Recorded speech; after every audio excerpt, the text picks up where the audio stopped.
ہفتہ 18 جولائی کی شام کابینہ ڈویژن نے وفاقی کابینہ کے تمام اراکین کے ملکی اور بیرون ملک اثاثوں کے ساتھ ساتھ اس کے اراکین کی شہریت کا اسٹیٹس بھی عوام کے سامنے رکھا، جو کہ ایک انتہائی احسن اقدام ہے اور اس پر حکومت کو داد بھی خوب دی جا رہی ہے۔ تاہم جو حقائق سامنے لائے گئے ان کے مطابق وزیر اعظم عمران خان کے معاونین خصوصی میں سے 7 ایسے ہیں جو دوہری شہریت کے حامل ہیں، اور ان میں ایسے لوگ بھی شامل ہیں جن کے بارے میں دعویٰ کیا جاتا ہے کہ یہ افراد اس وقت ملک کے کرتا دھرتا کی حیثیت رکھتے ہیں۔ ان میں سے ایک صاحب زلفی بخاری بھی ہیں، جن پر آئے روز وزیر اعظم عمران خان کی اے ٹی ایم ہونے اور ان کے منظور نظر ہونے کے باعث بے پناہ اختیارات رکھنے کے الزامات عائد کیے جاتے ہیں۔ دوسری شخصیت ندیم بابر ہیں، جو کہ وزیر اعظم کی معاون خصوصی برائے پیٹرولیم ڈویژن ہے۔ ابھی حال ہی میں ان پر بھی آئی پی پی اسکینڈل میں الزامات عائد کیے گئے۔ اس حوالے سے جو جوائنٹ انویسٹیگیشن ٹیم بنی، اس میں بھی ندیم بابر پر بھاری ذمہ داری عائد کی گئی، لیکن ان کے خلاف کوئی ایکشن نہیں لیا گیا۔ یہاں تک کہ وزیر اعظم عمران خان نے جہانگیر ترین کے خلاف سمجھی جانے والی چینی اسکینڈل کی جے آئی ٹی تو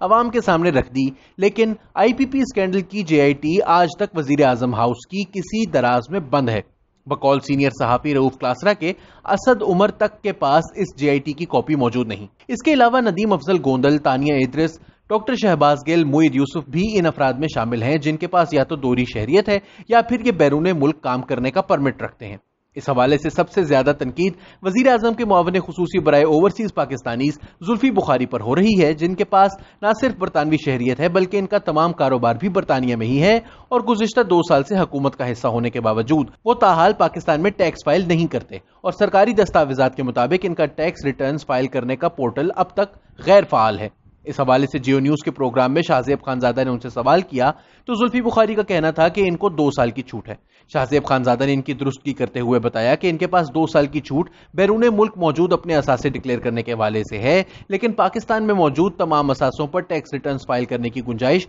صرف 180 دن یعنی 6 ماہ کی ہے، بلکہ تحریک انصاف حکومت نے اس کو کم کر کے 4 ماہ کر دیا ہے۔ زلفی بخاری کا جواب تھا کہ ایسا تو نہیں ہو سکتا کہ میں پاکستان سے اپنی حب الوطنی ثابت کرنے کے لیے 2 سال میں اپنا باہر سارا کاروبار بیچ کر پاکستان آ جاؤں، ایسے تو نہیں ہوتا، اور قانون کے تحت مجھے اجازت ہے کہ میں کسی بھی عام شہری کی طرح اپنا بیرون ملک کاروبار جاری رکھ سکتا ہوں۔ شاہ زیب خانزادہ نے ان کو یقین دہانی کروائی کہ وہ بالکل نہیں چاہتے کہ زلفی بخاری سب کچھ بیچ کر پاکستان آ جائیں، وہ صرف یہ چاہتے ہیں کہ جو معیارات وزیر اعظم عمران خان ماضی میں اپوزیشن میں ہوتے ہوئے دوسروں کے لیے سیٹ کرتے رہے ہیں، وہ خود بھی انہی پر خود کو پرکھیں۔ یہاں سوال ہی دراصل یہ ہے، زلفی بخاری یا کسی بھی دوسرے پاکستانی پر پاکستان میں رہتے ہوئے بیرون ملک سرمایہ کاری کرنے پر کوئی پابندی نہیں، لیکن ماضی میں عمران خان صاحب جو بیانات دیتے رہے ہیں وہ اس سے بالکل مختلف ہیں۔ مثلا مئی 2012 میں انہوں نے کیپٹل ٹاک پر حامد میر کو انٹرویو دیتے ہوئے کہا کہ بیرون ملک مقیم پاکستانیوں کو ووٹ کا حق دے دیا جائے، لیکن ان کو یہ حق نہیں دیا جا سکتا کہ وہ رہیں باہر، کاروبار باہر کریں، سب اثاثے ان کے باہر ہوں لیکن پاکستان کی اسمبلی میں بیٹھے ہوں۔ پھر جولائی 2012 میں اسی پروگرام پر انہوں نے ایک بار پھر کہا کہ قانون سازی کی بات جہاں تک ہے اور جو وزارتیں ہیں وہ صرف ان لوگوں کے پاس ہونی چاہیے جن کا سب کچھ پاکستان میں ہو۔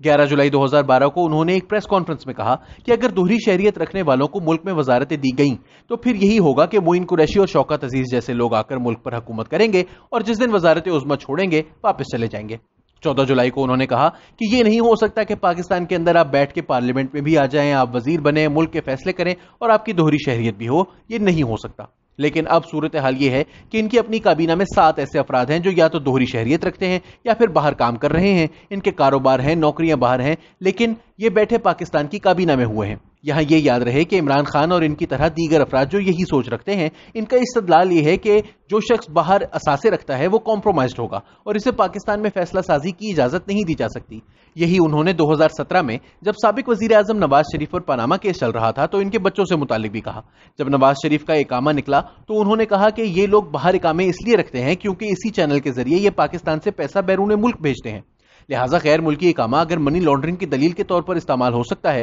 اور دوہری شہریت کے حامل افراد کی حب الوطنی مشکوک ٹھہرتی ہے تو اسی معیار کے مطابق وزیر اعظم صاحب کی کابینہ میں اس وقت یہ تمام افراد کیا کر رہے ہیں؟ واضح رہے کہ عمران خان نے 2012 میں جو بیانات دیے یہ ایک ایسے موقع پر دیے گئے تھے جب سپریم کورٹ میں دوہری شہریت کے حامل افراد سے متعلق کیس چل رہا تھا۔ اسی کیس میں سپریم کورٹ نے فیصلہ دیا کہ وہ تمام پارلیمنٹیرینز جو دوہری شہریت رکھتے ہیں انہیں ان کے عہدوں سے علیحدہ کیا جائے، جس کے بعد پیپلز پارٹی کی رکن قومی اسمبلی فرح ناز اصفہانی کی رکنیت ختم کی گئی تھی۔ ان کے علاوہ 2015 میں پی آئی اے کے چیئرمین شجاعت عظیم کو بھی دوہری شہریت رکھنے کے باعث استعفیٰ دینا پڑا تھا۔ مسلم لیگ نواز کے ایم پی اے اشرف چوہان کی رکنیت بھی 2012 ہی میں ختم کر دی گئی تھی اور اس کی وجہ بھی ان کی دوہری شہریت تھی۔